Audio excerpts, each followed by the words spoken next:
بەناوی خوای بەخشندە و مێهرەبان سڵاوتان لێبێ بینەرانی عزیز بەرنامەی گفتوگۆی ئەم شەومان تایبەتە بێ لەسەر ڕووداوەکانی هەفتەی شوباتی ساڵی 2011 دیارە نزیک بە 8 ساڵ بەسەر و ڕووداوەدا تێدەپەڕێت کە تیدا چەند کەسێک کە بۆ مافە سەرەتاییەکانی خۆیان بۆ داواکاری و مافانە ڕژابوونە سەر شەقامەکان چەند کەسێک شەهید و بریندار بوون لە بەرنامەی ئەم شەودا گفتوگۆ لەسەر ڕووداوانە دەکەین بە میوانداری هەریەکە لە بەڕێزان کاک حاجی عەلی باوکی شەهید ڕێژوان و هەروەها مامۆستا سازگار فەریق هاوسەری شەهید ئومێد و هەروەها نزار محەممەد یەکێک لە ڕێکخرانی خۆپشاندانەکانی هەفتەی شوبات و هەروەها مامۆستا هەورەمانگەچێنەیی ئەندامی پەرلەمانی کوردستان و یەکێک بوو لە مامۆستایانی ئاینی کە بەشداری کرد لە خۆپشاندانەکان لە بەتایبەتی لە سەرای ئازادی. سەرەتا دەمەوێت بچمە لای بەڕێز کاک حاجی وەکو باوکی شەهید ڕێدوان. کاک حاجی زۆر سپاس بۆ دەرفەتە بۆ میوانداریەکەت. 8 ساڵ تێپەڕێت قسەی هەشتمین ساڵیاتان چی هەیە؟ پێشەشی بە ناوی خۆی بەخشندە و میێرەبان زۆر سپاسی بەڕێستانەکەم بۆ ئەم بارودۆخەی کە بۆ ئێمەتان ڕەخسان بتوانیت لە خزمەت بەڕێستان و بینەران و بیسەراندا چەند باسێکتان لەبارەی هەفتەی شوبات و شەهیدکردنی و شەهید ڕێژوانەوە باس بکەم. ئەوە 8 ساڵ تێپەڕبوو بەسەر شەهیدکردنی شەهید ڕێژوان و کاروانی شەیدانی هەفتەی شوبات و ڕۆژانی دوای. ئێمە هیچ ئەمەلێکمان بەم حکومەتە و بەم دەسەڵاتە نییە و قەتیش داوای ئەوەی لێ ناکەین کە بڵین تەقەکەرەکانتان تەسلیم بە دادگا بکەن. لەبەر ئەوەی 27 ساڵ ئەمانە لەم وڵاتە هەچی نەکبەتی و نەهامەتی و ماڵکاولی و ماروێرانیە بەسەر ئەم میلەتە هێنایان تازە بە دوا سەرە مەحاویلار ڕاکەین، بە دوا بێ موچایان ڕاکەین، بە دوا بێ کارەباوی ئاوا ڕاکەین. لەبەرەوە هیچ ئەمەلێکمان بەم حکومەت و دەسەڵاتە نییە تەنها و تەنها ئەبێ گۆڕانکاری لە سیستەمەکە بکرێ و ئەمانی کە 27 ساڵ لەسەر دەسەڵاتن دوور بخرێنەوە. زۆر باشە. لە دوای 8 ساڵ دۆسی ئەوانی کە وەسکاڵاتان لەسەریان هەبوو بۆ کوژانی ڕۆڵەکانتان بەکوێ گەشتووە دەرگا هیچ وەڵامێکی پێداون؟ قوربان ئەوەی ڕاستی بێ پاش 8 ساڵ کە ئێمە من وەکو باوکی شەهید ڕێژوان زیاد لە 22 بەش زیاد لە 22 کەس بە شەرەفی ئەم کوردستانە لە دەرگای منیدا و هیوایان هەبووە 3 جار هاتۆ بۆ لام و من ئەو پەڕی ڕێز و حورمەتم لێ کردووە داوای سڵحی عەشایری لێ کردم. سڵحی عەشایری هیچ مانایەک نابەخشێ کە تۆ یاسا دەبێ و دەستور هەبێ و قانون هەبێ پێویست بە سڵحی عەشایری ناکە. سڵحی عەشایری بابەت لە شتێکەکە یعنی جاری کە زوڵمکردن لە مەزلوم دیفاعکردن لە زاڵم. ئەنجا بە چەند دینار و دۆلار و سەروەت و سامانێک من بە حەقیقەت برینەکەم ساڕێژ نابێ و خەمەکانیشم کەم نابێت. هەموو حکوومەتی هەرێم هەموو کوردستان بە یەک سوورەت قەیدکا بە ناوی منەوە من پێم قبوڵ نە ئیلا یاسا نەبێ. یاسا چیاڵێ؟ دوای ئەوەش یاسا ئەو دادوەرە بەڕێزانەی کە با بڵێن لە سلەیمانی من چەند جار لەگەڵیان کۆبوومەتەوە لەگەڵیان دانیشتم دادوەر پیاوێکی مەدەنیە بڕیاری بەدەستە بڕیار دەرەکە یا بە وەزارەتی ناوخۆ وەزارەتی ناوخۆز پێی تەطبیق ناکرێ لەبەر ئەوەی یاسا پێشێل کراوە ئەمڕۆ حیزب باڵا دەستە و لەسەر و یاساوە. دوای ئەمەش کە پارتی یعنی بێ ئەمەل بوو لەوەی کە حاجی عەلی سوڵح ناکا و یاسای پێ قبوڵە ئەوانیش یاسایان پێ قبوڵ نییە ئەو یاسایی کە حکوومەتی هەرێم دەری کردووە من پێم قبوڵە بە شێوەیەکی عادیلانە کاری پێ بکرد بەڵام بەداخەوە پێی ناکەن. دوای ئەوەی کە بێ ئەمەل بوون لەوەی کە حاجی عەلی گەیشتووەتە قەناعەتێک هەڵێک کۆتایی سڵحی عەشایری بەسەر چوو هەستان با بڵێن مەلەفی شەید ڕێژوان لە سلەیمانیەوە بردبوو هەولێر لە هەولێر مەلەفەکان داخستووە. هیچ کێشە منێ داشی خەن و حاجی عەلیش بگرن من کێشە منێ من مەحکەمە و سکاڵا و خۆم تەسلیم بە دادگای خوا کردووە کە لە هەموو شتێکەوەی خوای گەورە فەرمی ئەلەیسە الله بئەحکەم الحاکمین دەسەڵاتی خوا لەسەر و هەموو شتێکەوە پێویستم بە حکوومەت و بە یاسای ئەمڕۆ نییە. باشە چۆن ئەم مەلەفە چووە هەولێر و چۆن مەلەفەکە داخرا لە کاتێکا تۆ هیچ محکەمە بانگی کردی لە هەولێرەوە؟ من هیچی محکەمەیەک و هیچ دادوەرێک لە سلێمانی یان لە هەولێر بانگیان نەکردوم لە هەولێریش بانگکەن ناچون کەنتە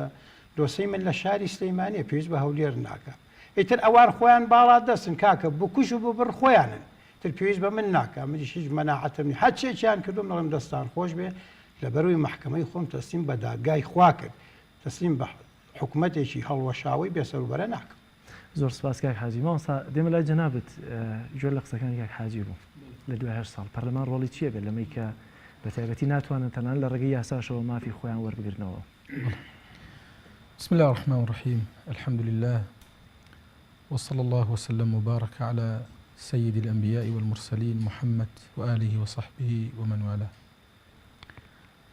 سپاس بۆ بەڕێستان و سپاس بۆ کەناڵی خۆشەویستی پەیام کە پاش 8 ساڵ لە تێپەڕ بوون بەسەر حەڤەی شوبات و ڕۆژانی دوایی وە شەهیدکردنی پۆلێک لە جگەرگۆشەکانی ئەم شارە و ئەم وڵاتە ئێستا کە باس و خواسی لێ ئەکرێتەوە بەڕاستی زۆر زۆر پێویستە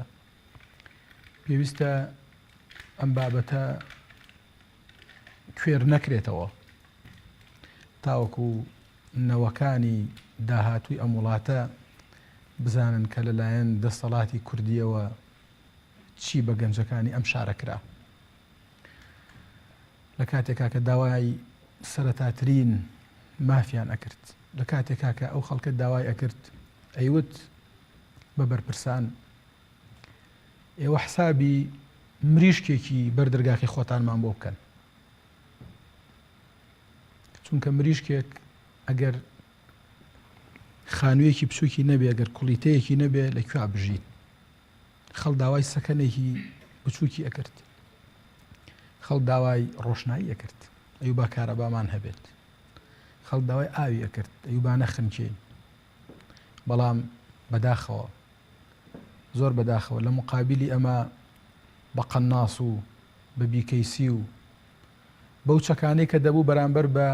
داگیرکەران بەکاربهێنرایە بەکاریان هێنا بەرامبەر بە گەنجەکانی ئەم وڵاتە و ئەم نیشتیمانە زۆر بەداخەوە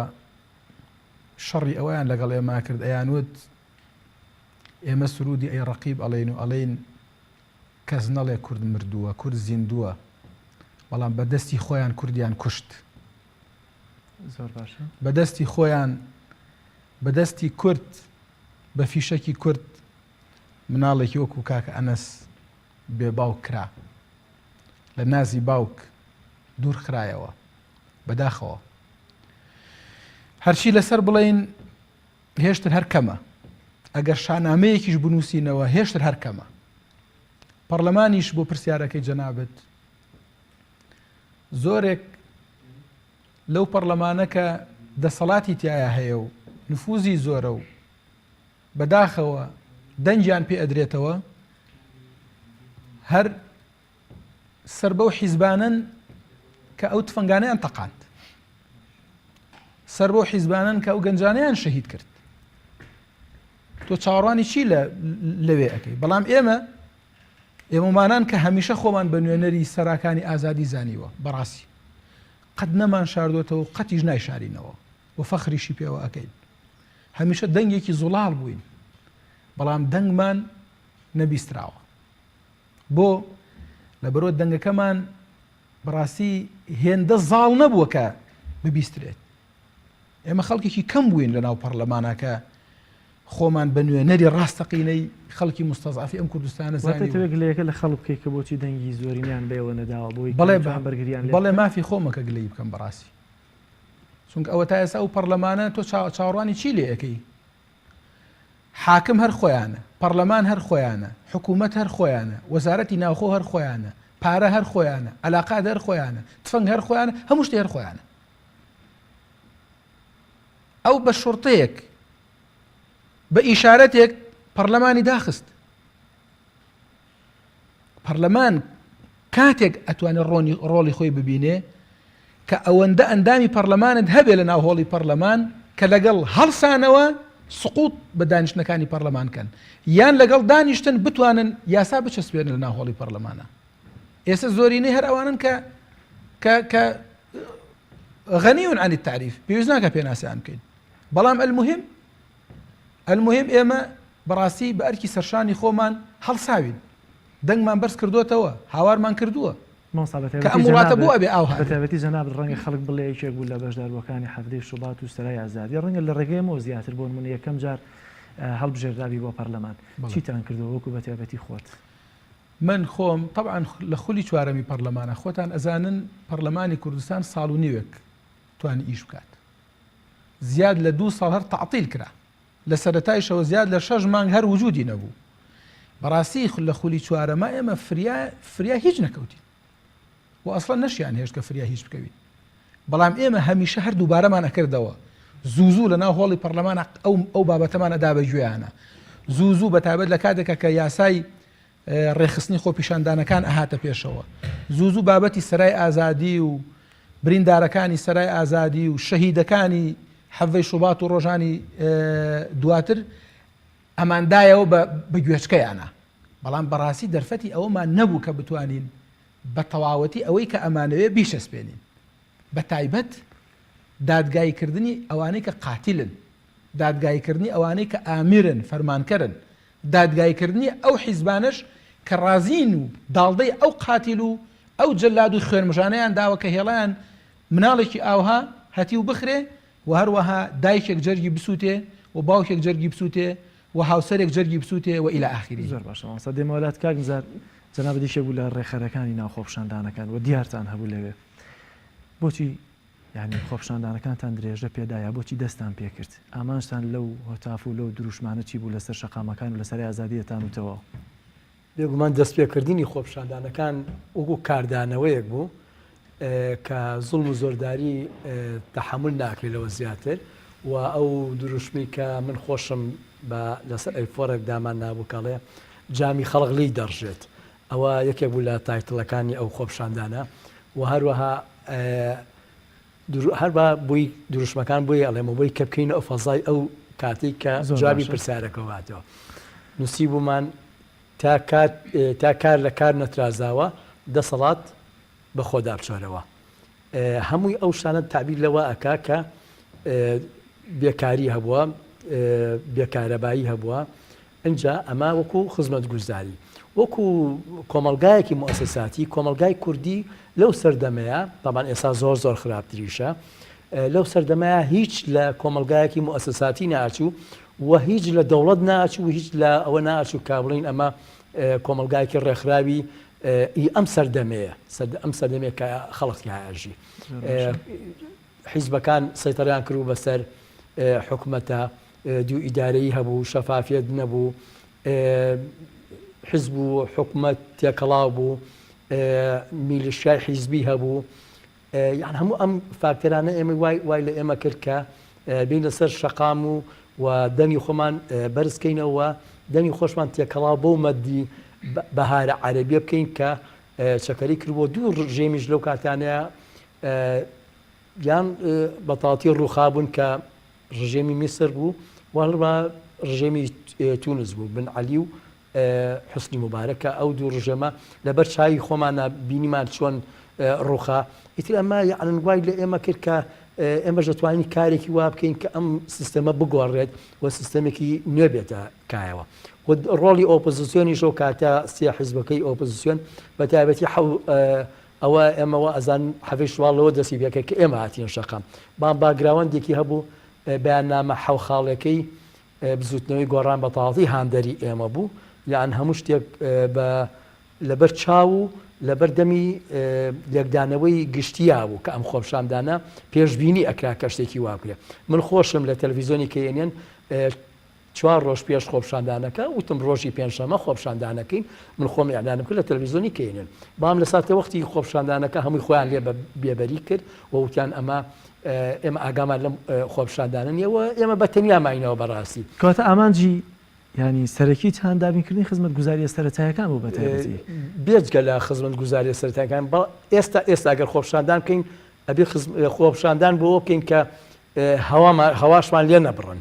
خۆپشاندان بۆ ئەو بکەین کە فلێکسێک توانین تەبعکەین، چکە بۆ ئەم یادی خۆپشاندانە فلێکسێک لە شای سلێمانیا قەدەغە بوو کە ئێمە تەبعیکەین بۆ سەر قەبران هەڵی واسین. ئێستا کە ئێمە قساکەین 18 چالاکوانی ئێمە تەنها بۆ ئەوەی کەوا بە داگیرکەرێکی تورک بڵێن نەخێر بۆ ئێوە و نامانێ ئەم بارەگانە لێوێ کە ئەیان لە 26 مانگە کە و خۆپشاندانی شیرازە دروست بوو، لە 27 مانگە کۆمەڵە چالاکوان ویستان خۆپشاندان بکەن، هەمویان دەستگیرکەن، لەسەر 18 کەسیان زیندانە لەسەر ئەوەی کە نیازی خۆپشاندانیانە بوو. بزانە بەر ئازادی چەند بچووک بۆتەوە. لە دروژمەکانی حەفتەی شوباتی ژوەک لەوێنەکەی ینی پشتەوە هەیە دەڵێ کو ئازادی، یانێ و کاتەش ئازادی دەستەبەرکردنی هەر هاوارمانەکە ئازادی وتنەوەی وشەی ئازادی معنای ئەوەیە کە ئێمە ئازادیمانەیە، بام ئێستا ئازادی لە قاوغەشقارتەیەکیشا حەسار بووە، یعنن سنوورەکانی ئازادی بە تەواوەتی بەرتەسک بۆتەوە لە کوردستانە و هیچ کەلەبەرێک نییە کە تۆ بتوانیت هەناسێکی تێبێت. دوێنێ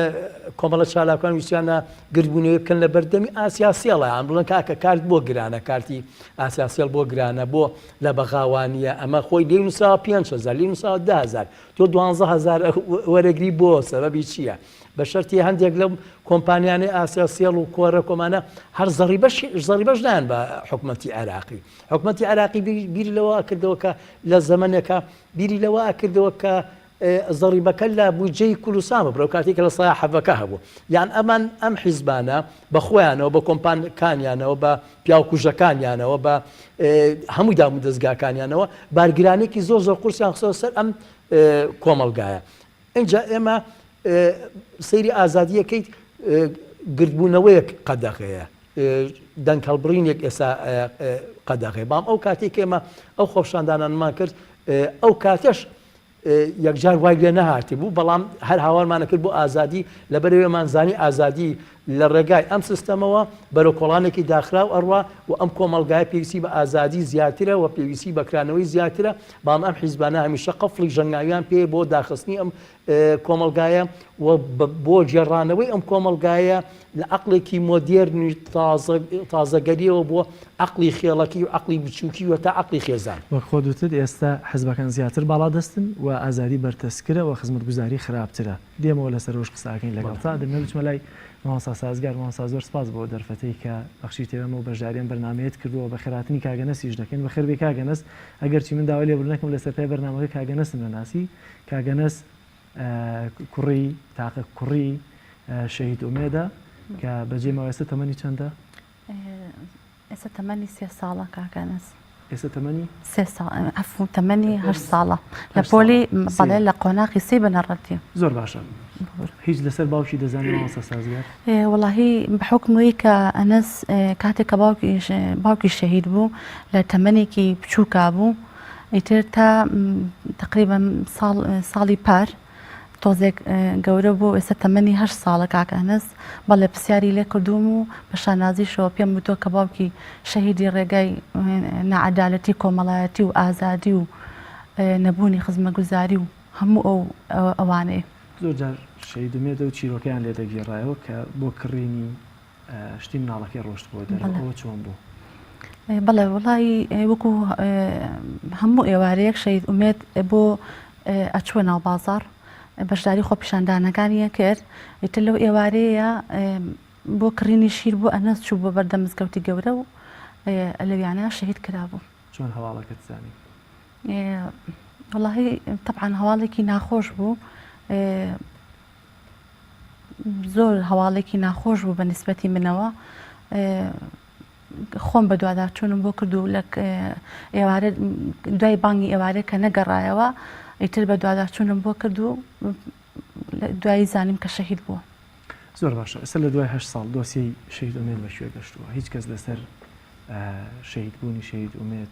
یا لەسەر تاقەکارەکان لەمانەوانی کە پەیوەندیان بە شەهیدکردنی شەهید ئومێدەوە هەبووە کەس دەستگیر کراوە کەس چۆتە بەردەمی یاسا مافی خۆتان وەرتان گرتووەتەوە؟ نەخێر هیچ مافێک ماوەەر نەگرتوێتەوە. بە نسبەتی کەیسی شەهید ئومێدیشەوە لە محکەمەی سلێمانی کەیسەکەی یەکلایی کراوەتەوە یەکلایی کرایەوە و تاوانباریش دەستنیشان کرا و حکمیش درا بەڵام لەلایەن کاتێک کە نێرا بۆ دادگای تەمیز حکومەکە لەوێ هەڵوەشایەوە. ینی لە سلێمانی حکمی خوارد حکمی چەنی خوارد لە سلێمانی؟ حکمی ئەبەد درا. بەڵام لە تەمیز حکومەکە بەڵێ حکومەکەی لە تەمیز لە دادگای تەمیز هەڵوەشایەوە. یەکسەر ئازاد قبول نەکرا بەڵێ. دوجار مافی دوجار تاوانبار ئازاد کرا.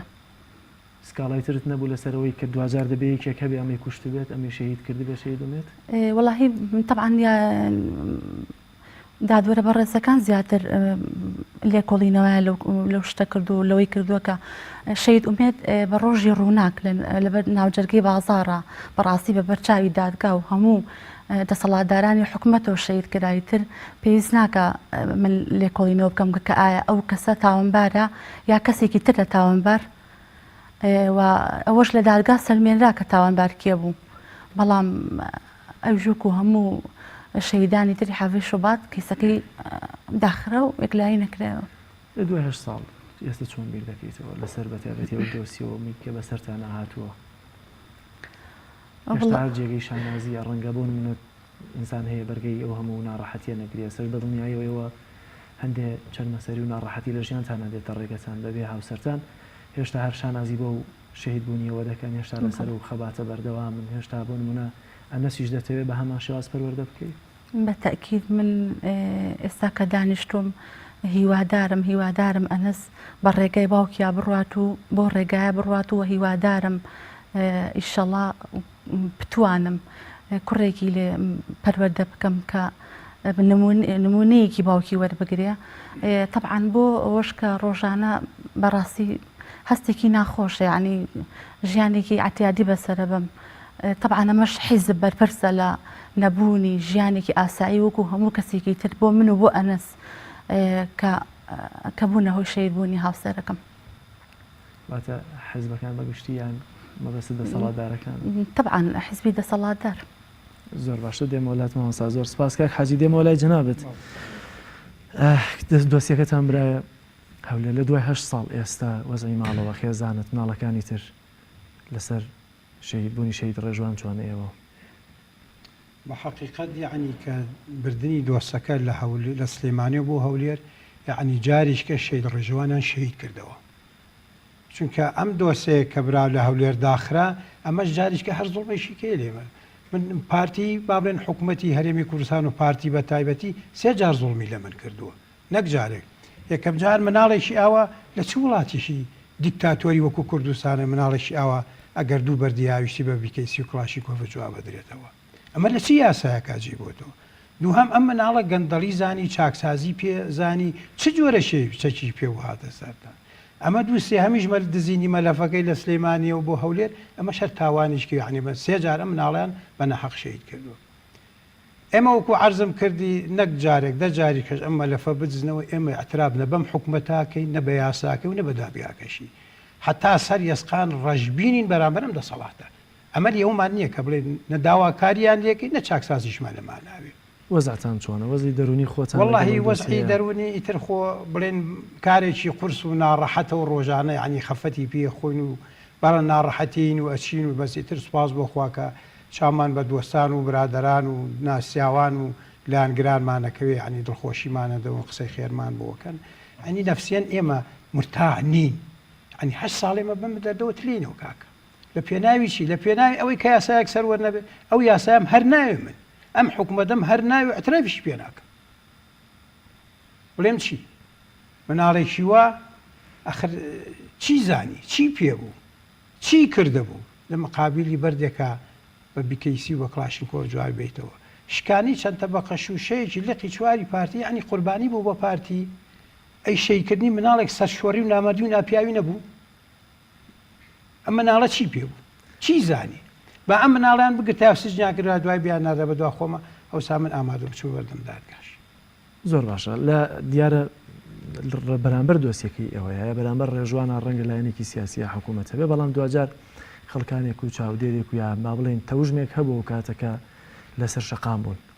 ئەم تەوژمە چۆن ئاورتان لێ دەداتەوە ئایا لەگەڵتان ئایا ئێسش تا چەندە خۆتان قسەتان بۆ و تەوژمە چۆنەکە و کاتە پشتیوانتان بوون ێستا ژەمان پشتیوانیان ماوە بۆتان ئەو تەوژمەی کە لەگەڵمان بوو لە سەرای ئازادی ئەو کەسانەی لە سەرای ئازادیەوە چوونەوە حکوومەت بە حقیقت هیچ مووقیف و هەڵوێستێکیان نەبوو ئێمەیان بەجێهێشت شوێن پۆست و پلە و پایە و منسەبی خۆیان کەوتون یعنی وای ئاوڕێکیان لێ من بایەوە ئەبوای هێز نەبێ یەکێک لەو بەرنامانەی کە مەسافەیەکی کورد بردیانە سەر لە پەرلەمانی کوردستان بە ئەم دۆسەی حەڤەی شوباتیان خسای بەرنامەوە کاکە ئێمە هیچ شتێکمان لێتان ناوێ هەرێک نەبێ شەیدانەیەکتان بۆ بکردنە تا ئێستا ئەمە شەیدانشمان نییە ئەمە لەکوێ جێی بووەوە لە چی یاسایەک ئەوانەی کە بەدام پەرلەمانەکانی با بڵێن بزوتنەوەی گۆڕانە کۆمەڵی ئیسلامیە یەکگرتووی ئیسلامیە ئەمە تا سەر یەسقان لیان عاجزین لیان یعنی بێتاقەت بووی چونکە هیچ هەڵوێستێکیان نەبوو هیچ مووقیفێکیان نەبوو بەڕاستی لەبارەی حەڤەی شوباتەوە کە لە شەقامون بەهۆی دەنجی ئێمەوە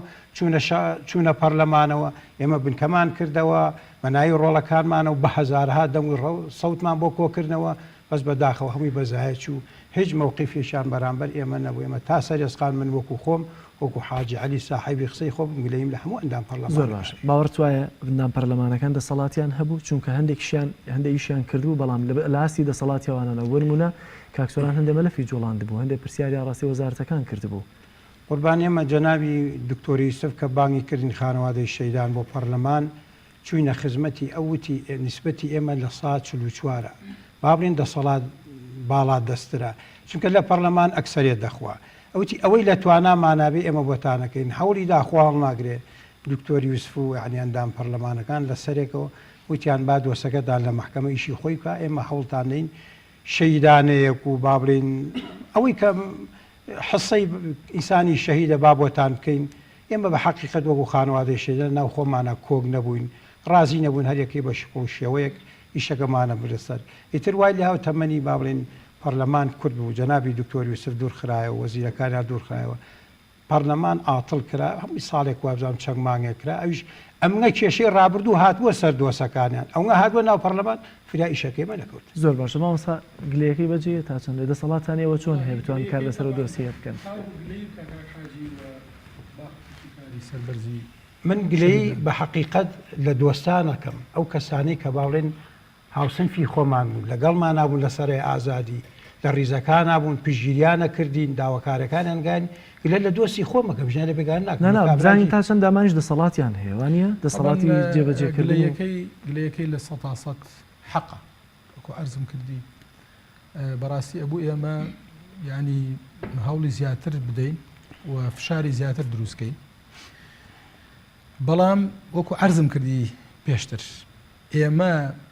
پەرلەمانی کوردستان مەودایان نەداین ئەخۆ ئەوە شتێکە ینی من بوهتانیان بۆ ناکەم بەڕاستی واقع بوو پەرلەمانی کوردستان لە میانەی 4 ساڵ نا 5 ساڵش کە ساڵێکیش ئەوە بوو تەمدید کرا پەرلەمانی کوردستان ساڵ و نیوێک ئیشی خۆی کرد یعنی هەر لەگەڵ چاومان کردەوە ویستمان کار بکەین و شت بکەین مەلەفی زۆر هەبوو دەستی بۆ ببین بەڕاستی مەلەفی زۆر هەبوو دەستی بۆ ببین ئەو بوو دەستمان بۆ بردن ئەو مەلەفە قورسانە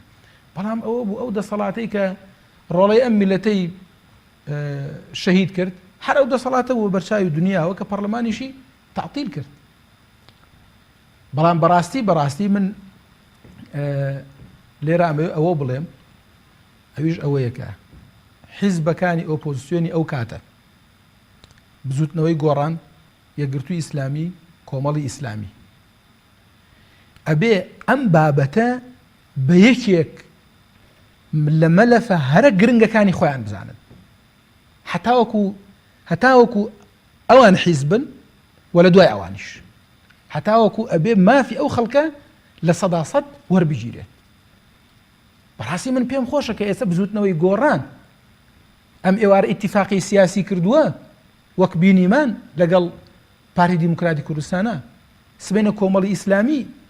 دانیشتن ئەکا محتەمەلە گفتوگۆ هەبێ مفاوەزات هەبێ یەکگرتووی ئیسلامی بەڕاستی ئەبێ لەسەر مێزی گفتوگۆکردن باسێکی ئەم بابەتی شەهیدانی حەڤەی شوباتە بکەن کاک حاجی ڕاستەکات بۆ نایکەن بە یەکێک لە پاکێجە سەرەکیەکانی خۆیان بۆچی نایکەن ئایا خوێنی ئەم شەهیدانە ئەوەندە نایەنێت کە تۆ لەسەری بێتە جواب لەسەری بێتە دەنگ کاک حاجی حەقی خۆیەتی گلەیی وەکو عام گلەیی بکە بەس بڕوام کە کاک حاجی ئێمە لە پەرلەمانی کوردستان ساکت نەبووین و سامت نەبوو سکوتمان نەکردووە لە ئاستی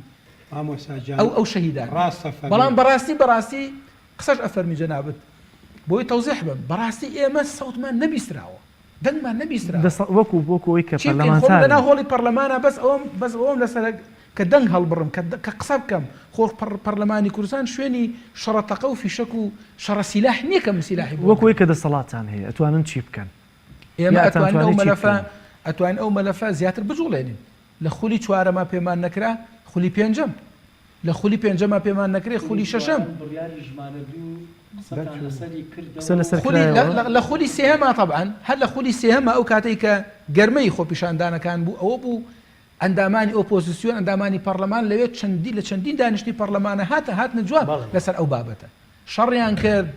قاڵەقاڵیان کرد هاتنە بە پشتیوانی شەقام طبعاً اینجا لە خولی چوارەمی شایمان بابەتەمان هەمتر باس کردەوە من زۆر باشم لە بیرە یاداشتماندا داواکاریمان کرد بەڵام نیان هێشت بەڕاستی نیان هێشت ئێستش لە خولی پێنجەمە لە خولی پێنجەمە ئێمە هەرە بێ بەردەوام بین. ئەم بەردەوامیە چۆنە؟ ئایا بۆ نمونە قسە لەسەر دەسەڵاتەکانی ئەنجومەنی دادوەری و یاسا دەکەن بە پرۆژە یاسا دەبێ یانەوەی کە داواکاری و یاداشتە بۆی کە ئەمانە هیچ نەفێ مافێکی دارایان بۆم سەوگەر بکرێ. ئێستا ئەمە ڕەنگە هیچ موچێکی باوکی وەرنەگرێ، مافێکی خۆشیەتی باوکی لەسەر شەقام بە ناق شەید کراوە. یعنی ئەم دوو جۆرە داواکردنی مافە هەیە. با من تەوزیحێکت بۆ بم. ئێستا ئیشی ئێمە بەس ئەوەیە کە فشارکەین ئەوەی کە لە خولی سێهەمە باشتان بەبیرە خولی سێهەمی پەرلەمان ئەو کاتە جەلسەی پەرلەمان کرا پرۆژە بڕیاریش کاگنزار ئەگەر ببیر بێ پرۆژە بڕیارێکیش دەرکرا چەند بڕیار بوو. ئێستا من بە باشی بەڕاستی بڕیارەکەم لە بەردەست دوو بڕیار دەرچ و بڕیاری ژمارە دوو لە پێشە دوای ئەوە لە حەڤەی 2011 بڕیاری ژمارە دووش دەرچوو کە ئەساسی چاکسازی بوو. بڕیاری ژمارە دوو پێمای 21 خاڵ بووە بوو زۆرتر بووە زۆرتر بوو. ئێستا بەرحاڵ بڕیارەکان لە بەردەستمان بڕیارەش دوایی دەرهێنراون کرا بڕیاری ژمارە لەسەر. بەڵام المهم ئێمە ئەبێ بین کار بکەین لەسەر ئەوەی کە ئەم بڕیارانە جێبەجێ بکرێ، ئەبێ کاری لەسەرکەین. و بەڕاستی بابەتەکە لە کوردستانە کاک جەلال تەنها شەهیدانی حەڤەی شوباطیش نییە، زۆر شتی دیکەش هەیە لەم کوردستانە، زۆر شتی دیکە هەیە. مامۆستا شەهید کرا، مەلای ناو میحراب شەهید کرا، ڕۆژنامە نووسان شەهید کران، ئافرەت شەهید کراوە. خۆپشاندانەکانی 2017 لە لەسەی سادق گەنج شەهید کرا، لە هەڵەبجە شەهیدمان هەبوو، لە شوێنەکانی تر. ینی بابەتەکە زۆر زۆر گەورەیە.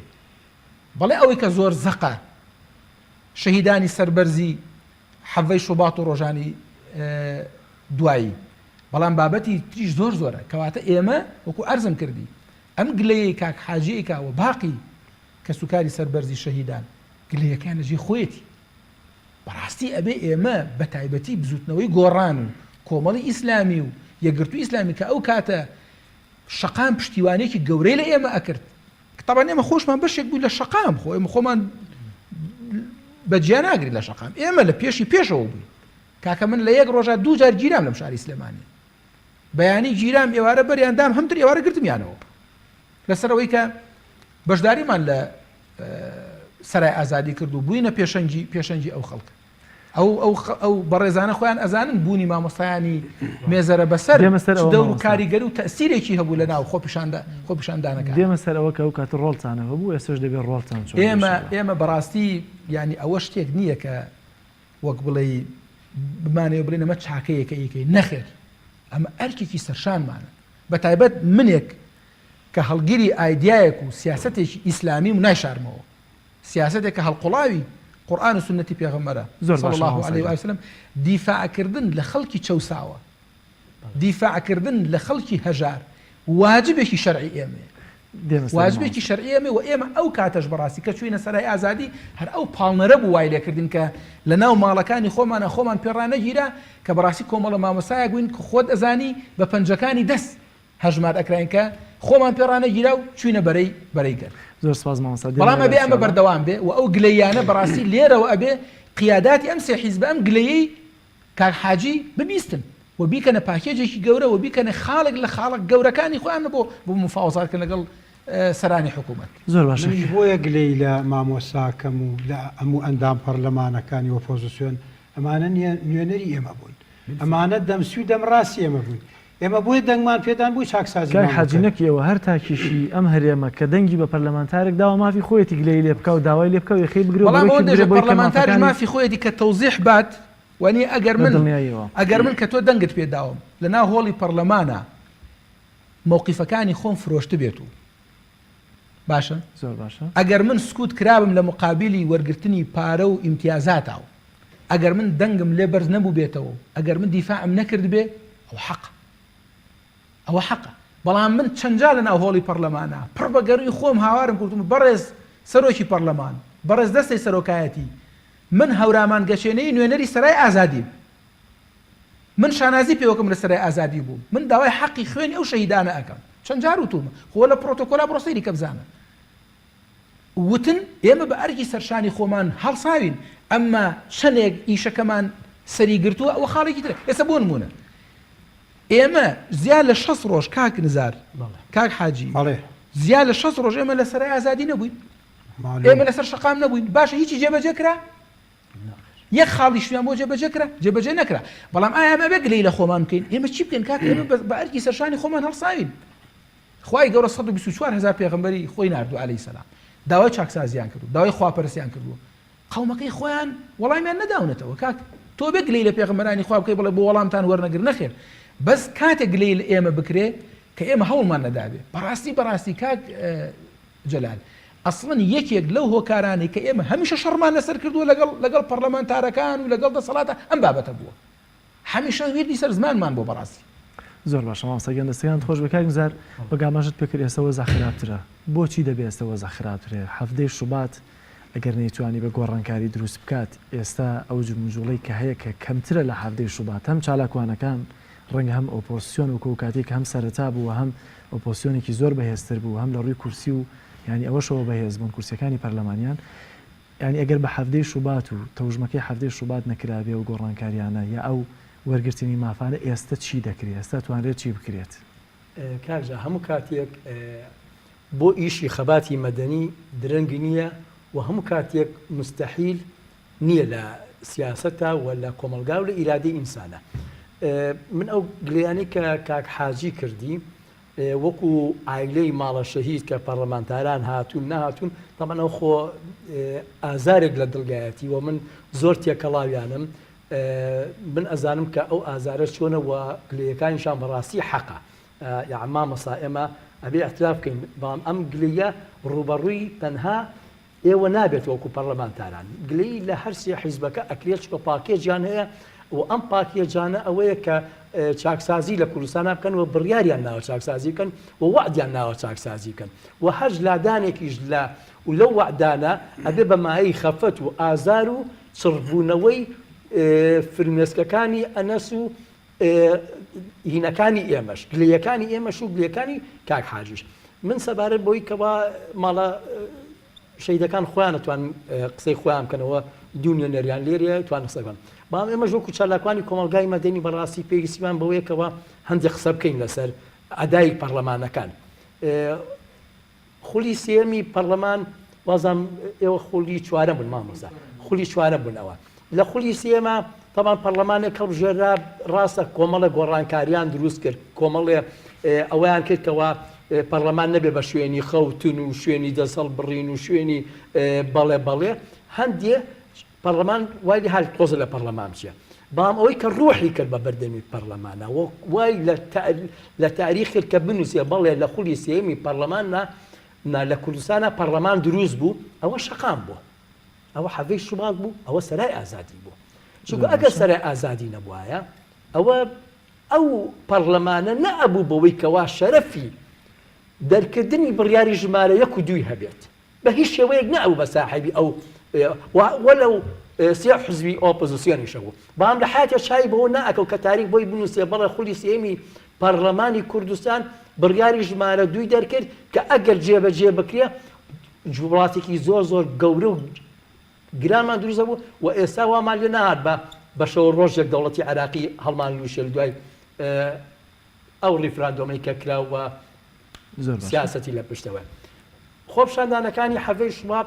زۆر شتی داینەمۆی کرد بە ئۆپۆزیسیۆنە ژیان ئۆپۆزیسیۆنێک لە ژوورێکی داخراوە بەیاننامە دەرکا ئەو ئۆپۆزیسیۆن بوون نییە بەڵام 2000 ئۆپۆزیسیۆن و شەقامیش تەکمیلەی یەکترن نەخێر ئۆپۆزیسیۆن بوونش بەرجەستە بوو لە حەڤەی شوباتدا چونکە تۆ ئێساش قساکەی ئێستا ژۆتیان مەقساکەین بام کوا شەقام هەیە ماکابی قسەکانی من ڕۆحی تیان نییە خۆتا خەڵقەشێتە حکومەتەوە ئەوە ئەمڕۆ جەنابەت باوەڕت وایە ئەو کاتەوە شەقام بووە پۆستیۆنی شەقام بوو هەموو شتێکی کرد شەقام بوو حیزبەکانی دروست کرد شەقام بوو قڕمیشەکەی یان لە حیزبەکان کە خۆیان قەراریان ناببن بە حیزبی ئۆپۆزیسیۆن بەڵام ئەم بڕیارە شەقام سەپاندی بەسەریانە کە ئەمانە حیزبی ئۆپۆزیسیۆن بن ئەژنە ئەیانیش بەس بە بەیاننامە کاجەمە بگێنم ئەیانیش بەس بە بەیاننامە حیزب بن بەڵام حەڤەی شوبات هەمویانی هێنایە دەرەوە لە مەقەڕەکانیانە یەخەی گرتمی هێنان لەسەر جادە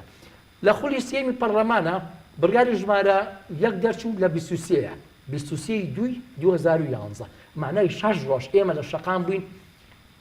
ئەو حکوومەتە لەش ڕۆژە ئێستا نیە ناشڕژێ ئێستا تا 18 کەسی گرتووە مێش میوانیشی نییە کارەبا بڕێ ئەوە ماوەیتر زۆر باشە دێنە سەرەوە کارێک نەبوونی شەقامە ماڵ بە ماڵ پارەتان لێسەنن تێگەی لە بێدەنگی حیزبەکانە لە بێدەنگی شەقامە لە بوونی شەقامە لە کاتێکا کە شەقام هەبوو لە 23 مانگە بڕیاری ژمارەیەک دەرچووە حیزبەکانی یەکێتی و پارتیش بە پەلە کەوتنەوەی کەەوە فریای خۆیان بکەون شتێک بۆ ئەمە بکەن لە پەراوێزی ئەمانیشە پەرلەمانتارەکانی ئۆپۆزیسیۆنیش ئەهاتە سەرا ناش لە ئیشەکەی خۆیان بکەن لەبێ بڕیارەکە دەرچووە بەڵام ئەم بڕیارە دەستی پێکرا زانیان ئێمە شەقام سۆڵ ناکەین لە حەڤەی سێە معنای دوای مانگێک لە خۆپشاندان بڕیاری ژمارە 2 بە تەواوەتی دەرچوو بڕیاری ژمارە دویان دەرکرد سەیری ئاخر ئەخلاقی شۆڕژێڕی چالاکوانی شەقام چۆنە وەی سیاسیەکان چۆنە ناردیان بە شوێنێ ئێمە نەشین بە پەرلەمان ئیلا ئەبێ بیبینین ئەو چاکسازیە ببینین بام ئێستا چه حیزبێک یەکێتی پارتی پیان بڵێ وەرن پۆستانینە ڕناکەن بام ئێمە نەشین بۆ پەرلەمان ئێمە پەرلەمانیشمان ڕەفز کردەوە ئێمە پەرلەمانمان هێنا هاتن بە وەف دەکاتن ناو سەرای ئازادی لە سەرای ئازادی لە بەشای خەڵکەکە داواکاریەکەماندا نەک ئێمە بچین قاعد لەبەرکەین و عەتر لە خۆمان بین و 6 ملیۆن وەرگرین و ئینجا بچین لەگەڵ پیاوکوژەکانە دابنیشین باسی ئەوە بکەین و خۆمان بکەین بەدەم ڕاستی زۆر باشە کاک نزار ئەو کاتە باوەڕت وا بوو کە شەقام بوونی هەبوو ئۆپۆزیسیۆنی بەرجەستە کرد ئێستا شەقام نییە کێ شەقام دروستەکە کێ هەیە کە ئۆپۆزیسیۆن بەرجەستە بکات شەقامی کوش باە بە سەراحەت قسە بکەین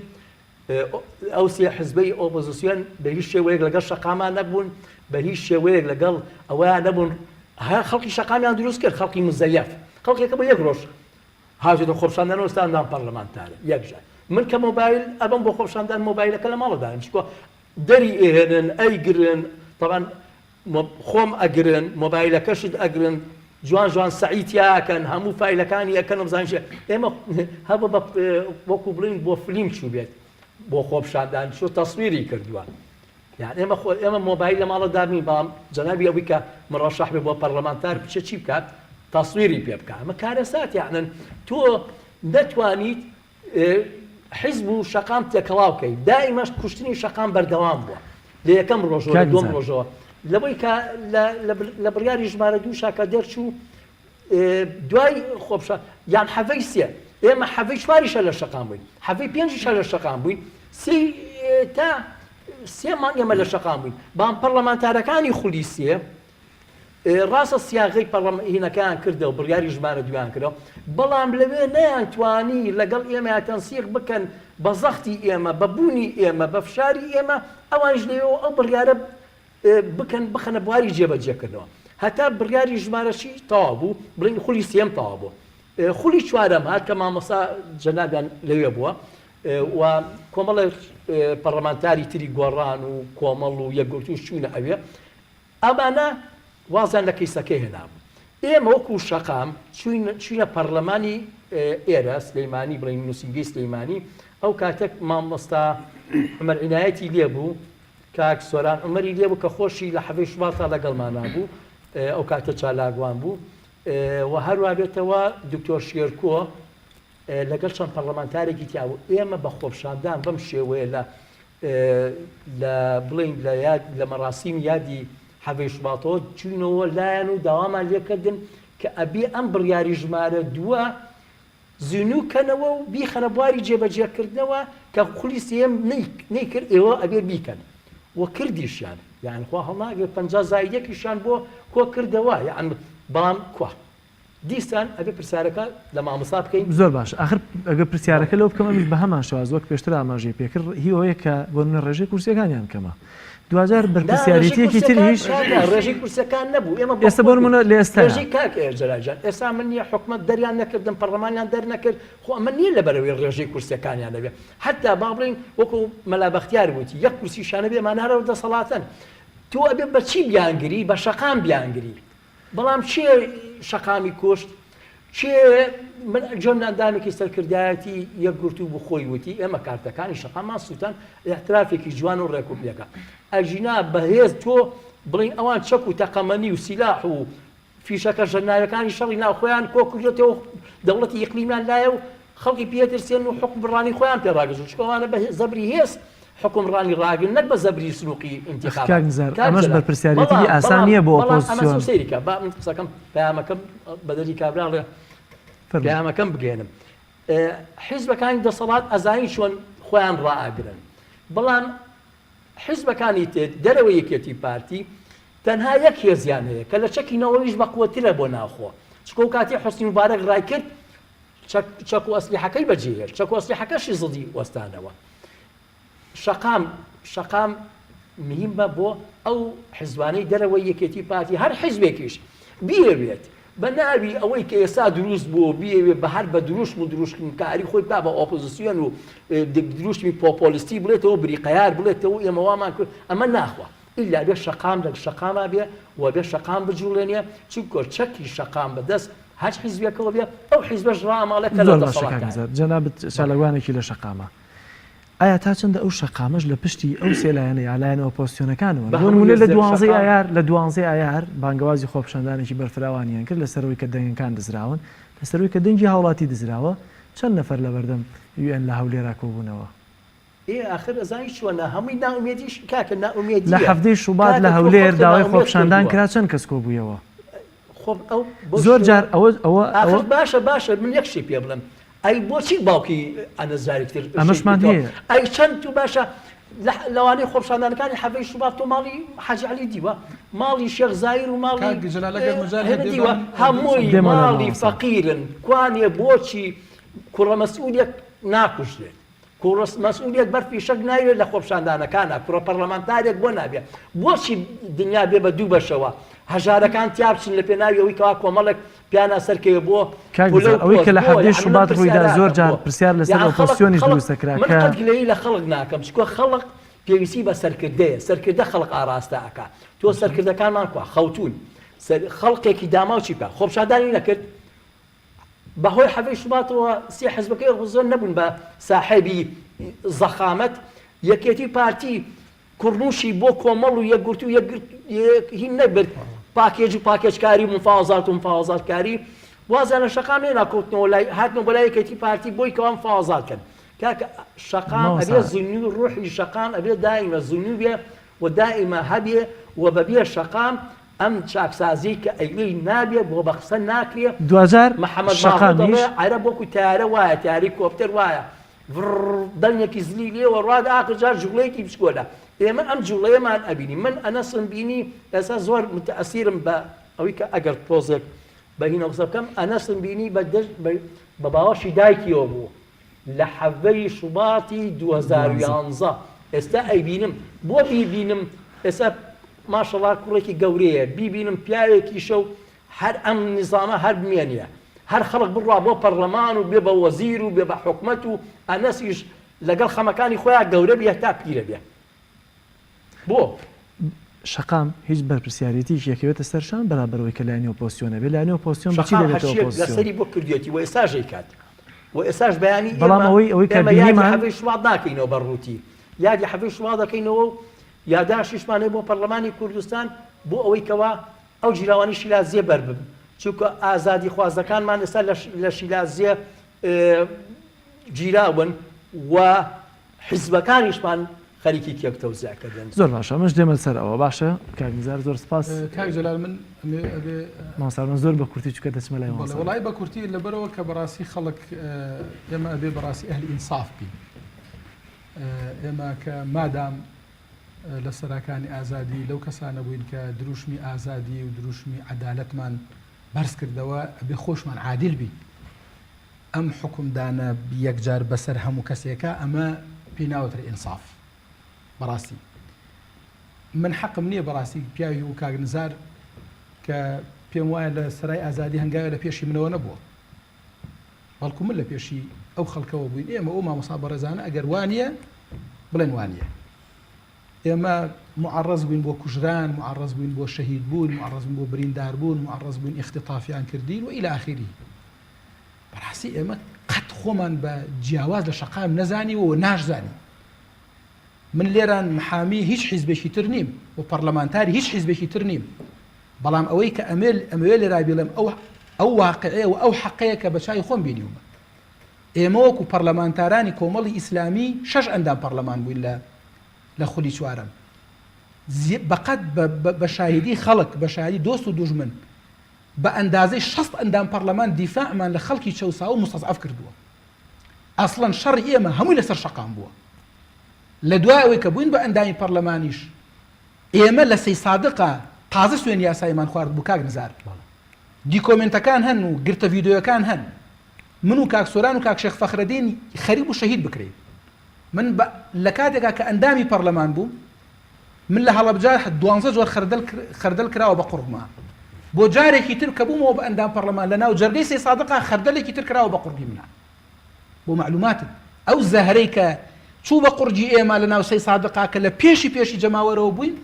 خۆتان چاک بە بیرتانە خۆزگە ئێستا کەناڵی پەیام بتوانێت کە یارمەتی با من قسەی خۆم بکەم کاک جەلالە بێ مەجال بیت ئێمە کاک نزار حکمی عام نابێ بی بەسەر هەموو ئەو حیزبانە بەڕاستی ئێمە وەکو کۆمەڵی ئیسلامی بەڕاستی هەمیشە باجی ئەوەماندا و بە شانازیشمان زانیوە کە خۆمان لە شەقام دوور نەخستوەتەوە باشترین بەڵگەش ئەوە بوو کە لە انتخابات بۆ خولی پێنجەمی پەرلەمانی کوردستان ئێمە تاکە حیزبێک بووین کە لە هەموو کوردستان بەبێ تەزویر بەبێ پارە بەبێ درۆ بەبێ دراو زیادمان کرد کورسیەکانیشمان زیادی کرد هەموو حیزبەکانی تر کەمیان کرد هەموو حیزبەکانی لە نیوە زیاتر هات نەخوارەوە بە 100,000 و 200,000 دەنگ کەمیان کرد کۆمەڵی ئیسلامی کورسی زیاد کرد ئەسڵەن بە هەموو تەحلیلەکان ئەگەر تەحلیل بکرێ بەس کۆمەڵی ئیسلامی براوە بوو لە انتخابات بۆ خولی پێنجەمی پەرلەمانی مامەستا یەک حیزب و کۆمەڵی ئیسلامی ناخور ڕاستە من ئەوە ئەڵێم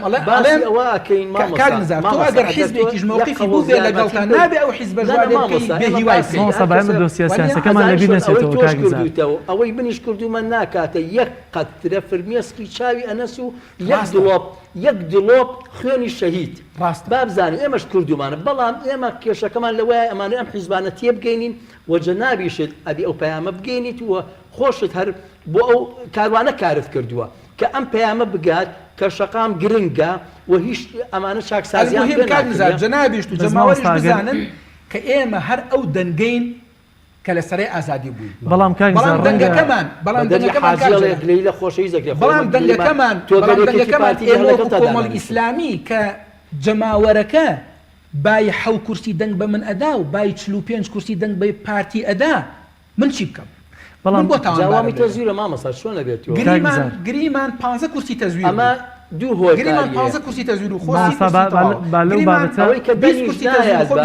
مامۆستا دێنەوە ناو بابەتە کاک نزار لەسەر ئینسان من دەچمە لای مامۆستا سازگار مامۆستا ببوورە لە کاتی تۆمان پێشتر کرد زیاتر حەز بە کاک ئەنەس لەنجە قسە بکات پرسیاری لەو بکات کاک ئەنەس چیمان بووە لە ئێستا ئەگەر مایکی خۆتی بۆ نزیک بخیتەوە چکە پێشتر ئامادەکاریم لەگەڵ کاک ئەنەستا نەکردبوو بۆی کە قسەمان بۆ بکە هەرتەنا کە هات لەگەڵ تایکە پێم خۆش و لەسەر بەسەر پیاوی تەواوە کاک ئەنەس کاک ئەنەس تۆ چی لەسەر حەڤەی شوباتە زانی لەسەر باوکت دایکت چی پێوتوی باوکم وەڵا شەهید بووە زۆر باشە لەکوێ لەناو جەرگەی شارە باشە پێوتوی لەسەر چی بووە بەڵێ وتی چی باوکە لەناو جەرگەی شارە شەهید بووە زۆر باشە تۆ شانازی بە باوکتەوەکەی بەڵێ دایکت چۆن نەسیحەتی دەکات لەسەرەوە چیت پێڵێ چیتری پێوتوی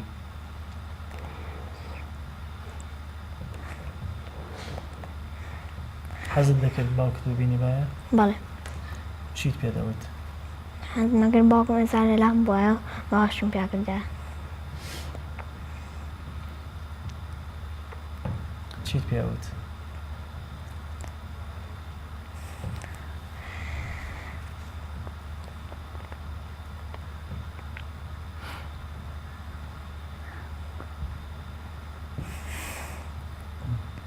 دەستەکەم قسەش ڕاکەنەس مامۆستا زەزگارەگەر مایکلی وەرگریتەوە ڕەنگە تۆش بە هەمان شێواز هەر گلەیت هەبێ چۆن پێویستەکە کە لێتان بپرسنەوە ینی کەسێک کە لەم شاشەوە چاوی لە جەنابەت بێ بە منداڵێکی ئاوە هەموو کە زانێ ئێستا کۆڵێک معنات پێ ڕەنگە زیاتر لەگات حاجی عەلی و باقی کە سوکاری شەهیدانی حەڤدەی شوبات چی پێویستە کە بۆت بکرێ هەم لەلایەنە سیاسیەکانی ئەوانەی کە پێشترەوە پۆزیسیۆن بوون هەم دەسەڵات یا پەرلەمان یەکێک بوو ماساڕبان کە لە تەنیشتایە پێویست بۆ کات چی بۆ ئێوە بکرێت بەڵێ وڵی منیش هەروکو کاک حاج علی فەرمووی هەمان معاناتی ئێوەم هەیە و هەمان داواکاریشم هەبووە هەیە لە پەرلەمانتاران و وەگلەیشم هەیە بەڕاستی لە هەموو پەرلەمانتارانی هەرسی حزبی ئۆپۆزیسیۆن چونکە ئەو کاتە ئەوان نوێنەری شەقام بوون ئەوان نوێنەری خۆپیشاندانەکانی حەڤی شوبات بوون ئەوان تا کاتێک کە ئێمە شەهیدمان نابوو کە خوێنمان نابوو هەموو ئەو کەسانی کە ئێستا لە پەرلەمانان کە پەرلەمانتارن سەردانی ئێمەیانە کرد بەڵام منیش گلەیم هەیە ئەنەس بۆ ماوەی ئەوە تەمەنی 8 ساڵە بەڕاستی چەند جار یعنی من معاناتی زۆرم هەبووە چەند جار کوڕەکەم نەخۆش بووە کەوتۆتە حاڵەتێکەوە حاڵەتێکی تەواریەوە لەوە چە زۆربەی ئێستا دکتۆرە بەڕێزەکان ئاگایان لە من ببێکە کوڕەکەم کێشەی تەنگە نەفەسی و هەناسەدانی و حساسێتی قورگی هەبووە زۆر جار کەوتۆتە حاڵەتێکی زۆر تەواریەوە تا ئەم دقیقەیە کە قساکەم هیچ پەرلەمانتارێکی بەڕێز ووە هیچ کەسێک سەردانێکی هەر سەردانێکی ماڵی شەید ئومێد و ماڵی یعنی ماڵی منی نەکردووە و لە کوڕەکەشمی نەپرسیوەتەوە زۆر باشە لە دیوەکەی ترەوە لە ڕۆی دووسێکەوە چاتمدا پێویستان بە هاوکاری لەوەی کە پەرلەمانتارن یا لایەنی سیاسین باز لە دۆسی یاسایەکەتان بکەن و لە دیوەکی ترەوە ئایا مافی خۆتان ئێستا بۆ منە شەیدانەتان بۆ بکرێ پێویستەکە کە داوایان لێ بکە یا لە ڕێی ئەمانەوە پێویستە کە ئەمەتان بۆ بکرێت وڵای و پێویستە بژێوی ژیانی تۆتەن هەما وەستایەکی خۆت بەڵێ بەتاکیت وڵی ئەوە پێویست نەبوو من دابنیشم داوا بکەم لە پەرلەمانتارەکان بڵێم من خاوەنی من خێزانی شەهیدێکم من مناڵێکی بێباوکم هەیە تەنها بە موچەکەی خۆم ئەو مناڵە بەڕێوا بم تکایە شەهیدانە بۆ مناڵە بێباوکەکەم کەن تکایە مناڵەکەم گەورەترین مافی لێ وەرگیراوەتەوە کە ئەوش باوکە بەڕاستی گەورەترین مافەکە لێ وەرگیراوەتەوە پێویست نەبوو کە من لێرە سەداوە لە پەرلەمانتارەکان بکەم لە پەرلەمان بکەم لە حکوومەت بکەم کە ئەو مافە بۆ من دەستەبەر بکە بۆ کوڕەکەم دەستەبەر بکە بۆ داهاتوی کوڕەکەم کە لە کاتێک ئەوان گەورەترین مافیان لێ وەرگرتووە کە باوکە ئەبێت حەقی خۆیان بۆ دابین کردە پێویستی ناکە ئێستا من داوای ئەوە بکەم پێویست بوو ئەرک بوو لەسەر شانی حکوومەت کە هەستا بە شەهیدکردنی باوکی کوڕەکەم هەر خۆشی هەموو ماف و هەموو مافێک جا مافی جا معنەوی بێ یان مادی بێت بۆ کوڕەکەمی بگێڕایەتەوە ئێستا گرنگ کوڕەکەتە بەتەکیید کوڕەکەم گرنگ کوڕەکەم پێویستی بە لە داهاتوە پێویستی بە ژیانێکە بەڕاستی باوکی لێوەرگیراوەتەوە سەبەبی ڕئیسی شەهیدبوونی باوکی حکوومەتە حیزبە ئەم دەسەڵاتەیە و پێویستە زۆر باشە دەستەکان خۆش بەمە سازگاردێ مەولات کاک حاجی عەلی سەبارەت بە سبەینێکە ساڵیادی 8مین ساڵیادی شەهیدبوونی شەهید ڕێژوانە سبەینە بەرنامەتان چۆنە بێت سبەینی ساڵیادەکەیەتی قوربان بەیانی کاکاتە ڕۆژی یەکشەممە ساڵیادی شەهیدکردنی شەید ڕێژوانە ئێمە وەکو عورف و عادەت و تەقالیدی خۆمان و لایەنگران و دۆستان و کەسوکاری سەربەرزی شەیدانی حەڤەی شوبات هەموو ساڵی ئەم یادەمان بەرز نرخانەوە بەیانی سەعات 9 لە گردی سەیوان لە شاری سەیمانی یادی شەید ڕێژوانەکەینەوە بە هەموو دۆست و لایەنگرانمان بەو کەسانی کە دەنگمان پێداون بەو کەسانی کە پشتگیریان کردوون بەو کەسانی کە لەگەڵمان نابوون عورف و عادەتی ئێمە وایە لەوێ بەکەم کەس کە من وتاری خۆم پێشکەشەکەم ئیتر وتارەکەم لەبارەی ئەم حکوومەتەوە هەرچۆنێ بێ لەبارەی دەسەڵاتەوە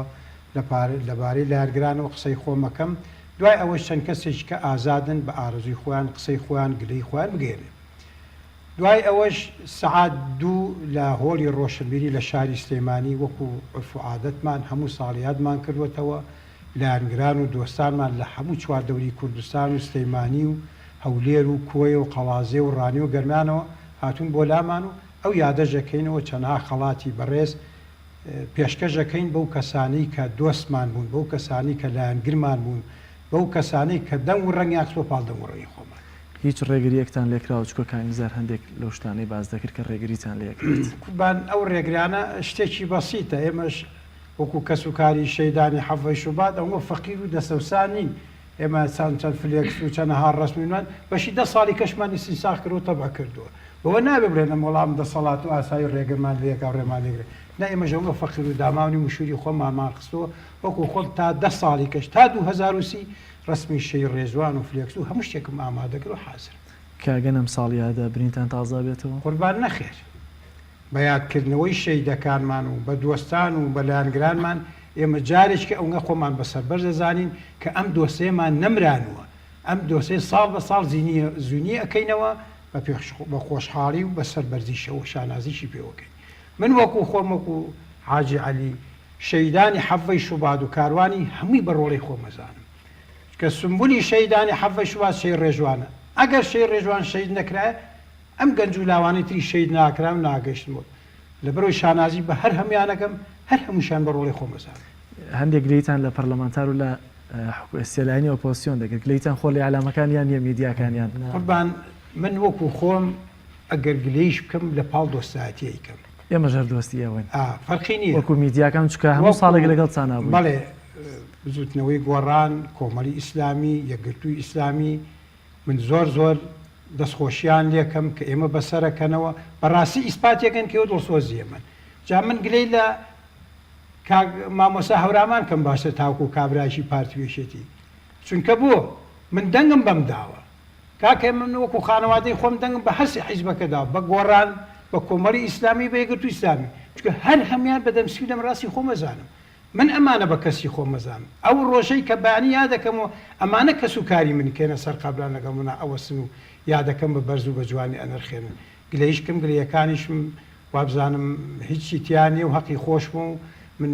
چەندها جار مەقسەد بنکەم کردوێتەوە بە ناوی شەید ڕێژوان و بە هەزارها سەوتم کۆ کردوێتەوە بە هەزارهای دۆست و ناسا و کاتۆ بۆ لەم دوی کاک حاجی لەبەر خاتری تۆ کوڕەکەی تۆ دەنگ بەم حیزبان هەدەم من مەمنویان لە بەرچاویشانم ئەمانە دەمسکی و دەم ڕاستی ئێمن داواکارم لیان جارێککە کە چوونەوە پەرلەمان ئینشاڵڵا بەسەر بەرزیەوە دۆسەی حەڤەی شوبات بجوڵێنن بە حەج بۆ چوون و عەقڵ و ماریفەتێکی خۆیان من دەستخۆشیان دیک زۆر سپاس کاک حاجی کاکزار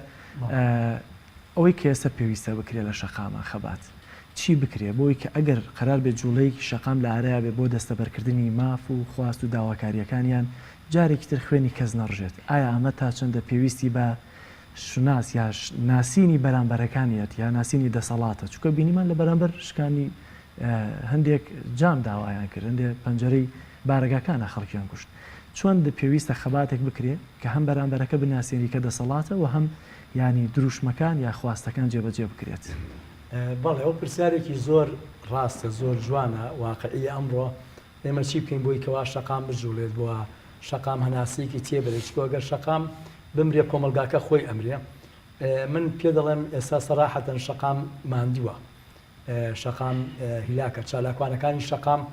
یعنی دەنووکیان لەسەرە من 5 دقە باڵەکەمان لە ئاسایشەوە دوورە بەڵام کاکزار زۆرێکیش لە چالاکوانەکان ئێستا ینی بە تەلەفۆنیشیان بۆ دەکەی تەنانەت حاضر نین لێدوانێکیش لەسەر ساڵیادو ئەو جوڵەیە بدەن ئایا ئەمە هەمی فشاری بۆ نمونە دەسەڵاتە لە سەریان یا بەشێکیان لاوان مانوو بوون یا نایانەوێ یان چوونەتە دواوە من ئەگەر باسی بڵین بۆ نمونە لە 2016 بڵێم 6 جار ژیراوم لە هەر لە خۆپشاندانیشان نەک بڵین لە ماڵی خۆما دانیش بێتوانە باسی خۆم ناکەم یان باسی شەقامەکەم کە باسی ماندۆتی شەقامەکەم یان من و شێخ زایر چوینەتە ئێران پارەمان پێ بۆ مەرزەکەی سەرپێڵی زەهاو لەوێ نانهێشتۆ سەفەرکەین پارەکان لێسەنوین یان ئەمەنە دەنووکمان لەسەرە و ئەمەنە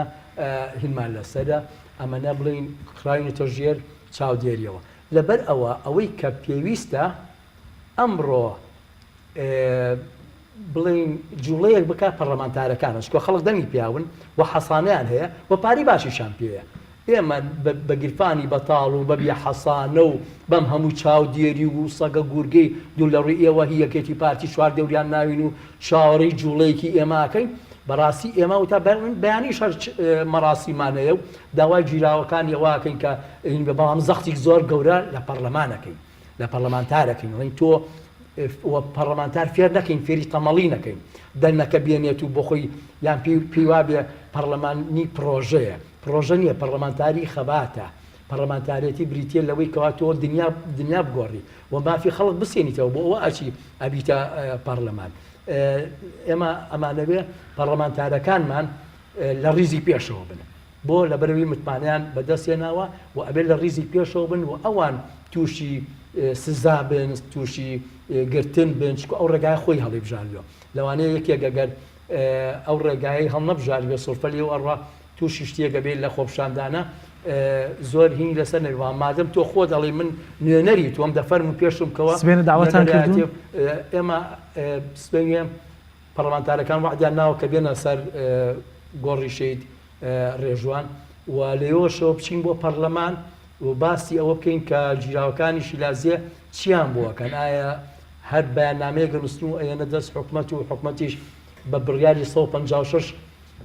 سزایان با کە بڕیاری سژنی هەتایی هەتا سێدارەدانیشی تایە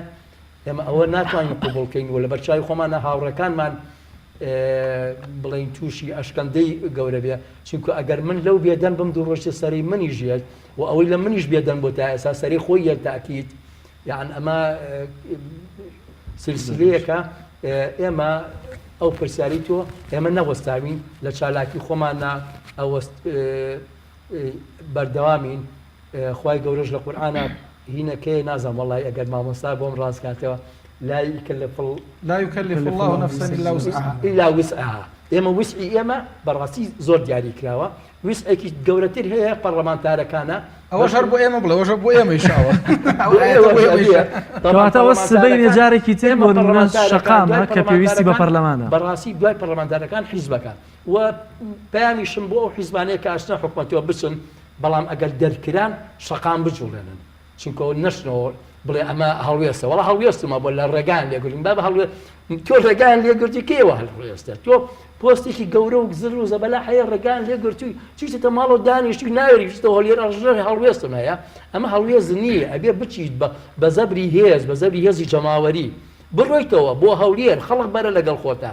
بەو شێوەیە ئەمجارە خەباتکەن و تاکید ڕێگان لێژیرەوە بە تاکید دەریژەکردن و بە تاکید یان دوو ڕێگا هەیە یان دوو من پێشبینیم هەیە یان ئەبن بە بەشێک لەوەکو حەربا بن بە بەشێک لەوە دەسەڵاتە یان ئەبێ دیسان بەڕاستی ڕێگریان لێکرێ بەڵام ئەم جارێکە ڕێگریان لێکرا ئەو حیزبانە ئەبێ خەڵک بجوڵێن و ئەوان شەکی خوانیان هەیە و ئەوان زۆر بەهێزترن لە دەسەڵات ئێستا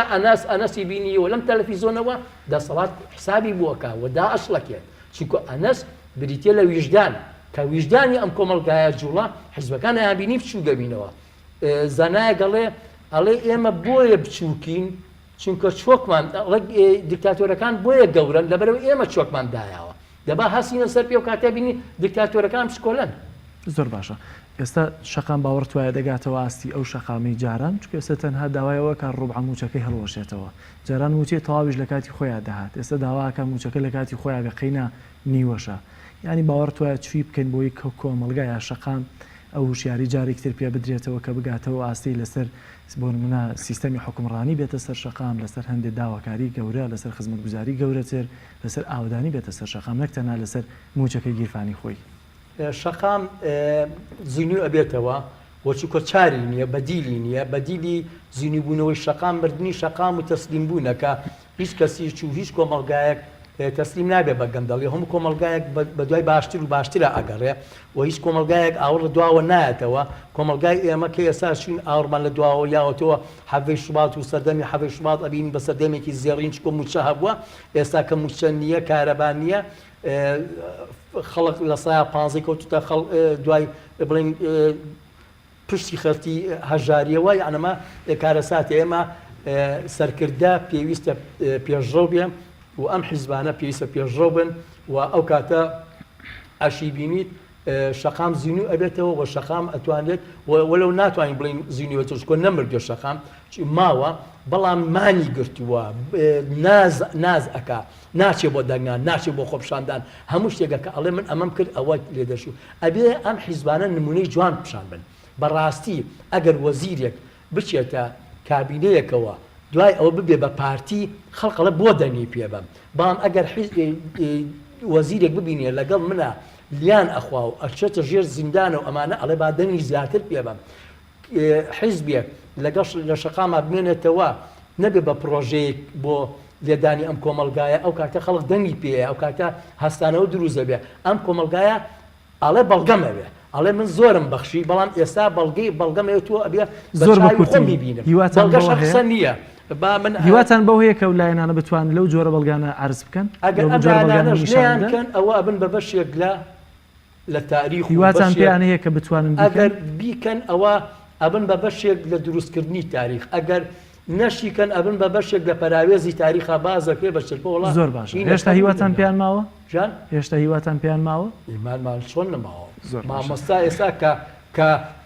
ئەڵێ من ئیشم کردووە ئەوە خۆی هیوایە بۆ لەبەر ئەوەی کەوا ناوێت پێی بڵێ ئیشێ نەکردووە شەڕەکەمان لەسەر ئەوەیە کە ئیش بکە کە شەڕەکەی لەسەر ئەوەیە کە ئیشی کردووە بۆ نایبینی نازانێ من زیاترم ئەوێ خەڵق زیاتری ئەوێت زۆر باشە ئەوەیە بەڵێ لەبەرەوە لەبەر ئەوەی کەوا مامۆستا بەرگری لە خۆیە کە هەتا بەرگری لە خۆی بکە ئێمە ئەمەل باسی زۆر باشە کاکمزار مامۆستا دوایەوەی کە گوێت لە قسەیەمان بوو چیت لە مێشکی خۆتا گەڵاڵت کە سبێنە وەکو پەرلەمانتارێک دەتەوێت بیکەیت بەڵێ واللهی من مێ لە کۆتاییە ئەوە بڵێم کە طبعا ئەسەب ئەخوازم بەوەی کە ئێمە لە وڵاتێکین و سیستەم و سوڵتە و دەسەڵاتێکمان هەیە کە بەڕاستی حساب بۆ شعوری خەڵک ناکات خۆ پیشاندان و مانگرتن و بایکۆتکردن و دەنگ هەڵبڕین لە پەرلەمانە ئەمە لە وڵاتێکە هەیە کە دەسەڵاتدارەکانی خاوەنی شعور بن دەنگی خەڵک بە هەند وەربگرن ناڕزایی بە هەند وەربگرن بەڵام بەداخەوە ئێمە قسمەت و نسیبمان کەوتۆتە وڵاتێکەوە کە دەسەڵاتدارەکانمان حساب بۆ شعوری خەڵک ناکەن بەڕاستی ئەمە طبعاً ئەسەفە ئەسەفی ئەوە ئەخوازم کە ئێمە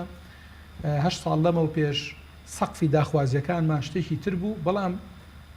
دەسەڵات هەمیشە هەوڵی داوە بەڕاستی خەڵک بێ هیوا بکە ئێستا خەڵک وا ینی وای لێ هاتووە هیوای زۆر لاواز بوو کە ئەمە طبعاً شتێکی خراپە بەڕاستی کە شتێکی سلبی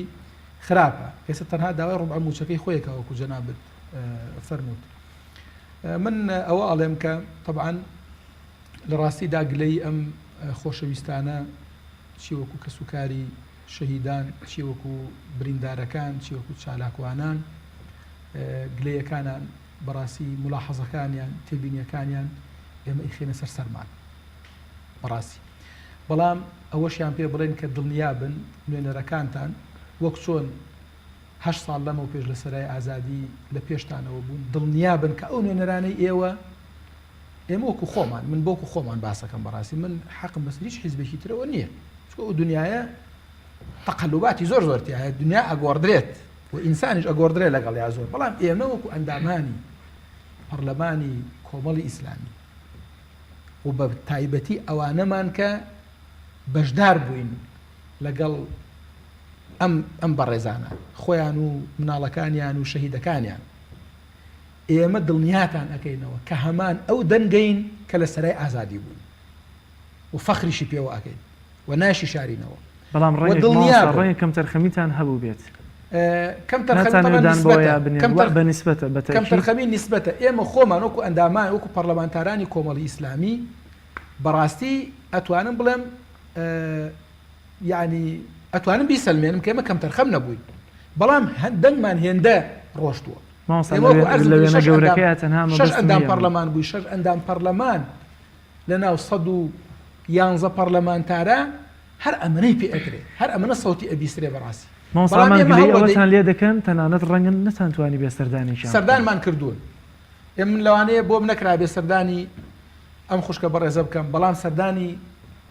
شەهیدەکانی ترمان بەڕاستی چاوەڕوانیەکان زۆرە لێتە چاوەڕوانیەکان زۆرە بەس من ئەمە لێرە ئەوە بڵێم کە مندان ئەنێم بەکەم تەرخەمی خۆمانە طبعا ئینسان بەڕاستی خۆ مەلایکەی بێ هەڵەو بەفری بێ پەڵە نییە بەڵام ئەوەندەش هەیە کە هێندەش کەم تەرخەم نەبووین کە هیچمان نەکرد بێت ئەوەی کە لە توانامان نبوو بێ و ئاەتە پیرۆزێکە کاک نزارە بیرهێنانەوە لا يكلف الله نفسا الا وسعها خۆتە نابوونێ بۆ ئێمەشە بۆ هەموو کەواتە ماسا زۆر بە کورتی پێم بڵێ بەڵێنی چی ئەدەن ئێمە بەڵێنی ئەوە ئەدەین کە خوا پشتیوان بێ بە هیچ جۆرێک کە داخوازیەکانی ئەوان بە تایبەت بە دوواداچوون بۆ کەیسەکانیان بۆ کەیسی شەهیدەکان بە هیچ جۆرە سکوتی لێ ناکەین بەڵام چەندە بە گوێمان ئەکرێت چەندە قسەمان ئەبیسرێت چەندە قسەمان بە بڕشتە ئەوە شتێکی دیکەیە ئەوەی کە لەسەر ئێمەیە گەیاندنە دیفاعکردنە و سازش نەکردنە و نوێنەرێکی ڕاستەقینەیە ئەمما چەندێک جێبەجێ ئەبێ چەندێک لە مەیدانی واقع ئەچەسپێ ئەو بابەتێکی دیکەیە بەڵام دڵنیا بن لە ئێمە کە ئێمە هیچ شتێکی ئەو دەسەڵاتە نە پارەی نە درۆی نە دراوی نە هێزی نە هەمەڕی نە دەبابەی نە هیچ شتێک ئێمە ناگەڕێتەوە لە قوتری قسەی حەق و لە دیفاعکردنی ئەم خەڵکە چەساوە بە تایبەت کە سوکاری شەهیدان و دڵنیابن ئێمە دەست لە خوێنی خۆمان هەڵگرین دەست لە دیفاعکردن لە باوکی ئەو پیاوە هەڵناگرین دەستەکان تۆژەوە ئێمە وەک پەرلەمانتارانی ئیسلامی کۆمەڵی ئیسلامی بەرپرسایەتێکی دنیاییمان لەسەر بەرپرسایەتێکی قیامەتیشمان لەسەر زیاد لە خەڵکی دیکە. زۆر سپاس. مامۆستا سازگار دوایین کۆمنتت دوایین قسەت لە دوای 8 ساڵ چۆن چاوەڕوان دەکەی داهاتووی ئەنەس لەسەر ئێستا و لەسەر دەسەڵات هەر قسەیەک تێ دەمەوێت گوێم لێ بێت. وڵی هیوادارم پەرلەمانتارە بەڕێزەکان بۆ لەمەولا تا ئێستا ئیشیان نەکردو لەسەر کەیسی شەهیدانی حەڤێ شوبات نە بکوژان نە وەرەقەیەکی تونگ بوون لەسەر حکومەت کە بکوژان بگیرێ یعنی ئەو کەسانی کە تەقەیان کردووە لە باوکی ئەنەس و هەموو شەهیدانی حەڤێ شوبات کە شەهیدیان کردوون تا ئێستا زەختێکی وایان نەکردووە کە بکوژان بدرێنە دادگا و داواش چەند ساڵیش یعنی بەڕاستیمە بۆ ماوەی 8 ساڵە داوامان لە حکومەت کردو تومانە بکوژ بگیرێ هەر نەگیراوە و ئێمە کەیسی وەکو کەیسەکەی شەهید ئومێد بەڕاستی وەکو خۆم یامەتە دەستخوا وەکو داواکاریش داواکەم پەرلەمانتاران کەیسی ئەم ماڵە شەهیدانی حەڤێ شوبات بجۆڵێنن لە پەرلەمان و ئیشی لەسەر بکەن و پشتگوێی نەخەن. کاتە بە هەموو شێوازێک مامۆستاوەڕەمان دەبێت لەگەڵ داواکارەکان حەقا ئەوەی کە کردومانە پەری زیاتری پێ ئەدەین پشت بخوا. زۆر باشە ئینشاءڵڵا کاک حاجی دێمە لای جەنابەت دوایین قسەت خاوەنی یەکەم شەهیدی حەڤدەی شوباتی عادەتەنتر وەکو عەلەمداری ئەو دۆسیانێت. من شانازیەکەم بە شەید بوونی شەید ڕێژوانەوە چونکە لە پێناوی یاسا و چەسپانی یاسا و ئازادی و دیش بە گەندەڵەکان شەید کرا خۆم کوڕی من دزی نەکرد نەوتی نەبرد تەنکەری نەفران بۆری کون نەکرد شەید ڕێژوان کە سمبولی شەیدان لە پێناوی یاسا و چەسپاندنی یاسا شەید کراوە ئەگەر یاسا بێ شێ ڕێژوان بۆ شەید دەکرێت بە یاساییە شەید دەکرێت ئەگەر یاسا بێت تەقەکەر بۆ تەرسیم بە دادگا ناکرێت من هیچ داواکاریەکە بلم دەسەڵاتە نییە داواشی لێ ناکەم داوا لەو کەساکەم کە وەکو مامۆستا نوێنەری منە دەمسوی دەم ڕاستی منە ئەم پیاوە وەکیلی ئێمە لە پەرلەمانە ئەم چونکە نوێنەری ئێمە ئەترا بەماناکەین کە ئینشەڵا دۆسەکانمان بجوڵێن کارمان بۆ بکەن لەوان زیاتر داوا لە کەسی کە ناکەین بە تایبەتی کۆمەڵی ئیسلامی زوتنەوەی گۆڕان و یەکگرتووی ئیسلامیش. زۆر سپاس کاک حاجی دوایین کۆمنتت کاکزار زۆر بە کوردی چکە دەرفەتم نەماوە. وەڵا من دەستخۆشی لە ئێوەکەم بۆکۆ ڕاگەاندن بەڕاستی ڕاگەاندنی ئێوە ڕاگەاندنی یەکگرتووش و کێنێنیش بەڕاستی لە خۆپشاندانەکان و لە تەختی چالاکیە مەدەنیەکانی ئێمە بەردەوامن هیوادارین زیاتریش بەردەوامن و پەرە بەو خێتابە ڕاگەاندنە بدرێ زیاتر و لە حیزب جایکەنەوە حیزب وەکو مامۆستاڵێ هەردە تەقەلباتەیە بەڵام ڕاگەاندن ئەبێ هەر لە ناو خەڵقا بێت و بەردەوام بێت لە پیشاندانی برینەکانی خەڵقەمە خاڵێکم کە سوپاسی ئێوەیە. خاڵی دووەمیشم سەری ڕێز و نەوازش بۆ کە سوکاری شەیدانی حەڤەی شوبات و هەموو شەیدەکانی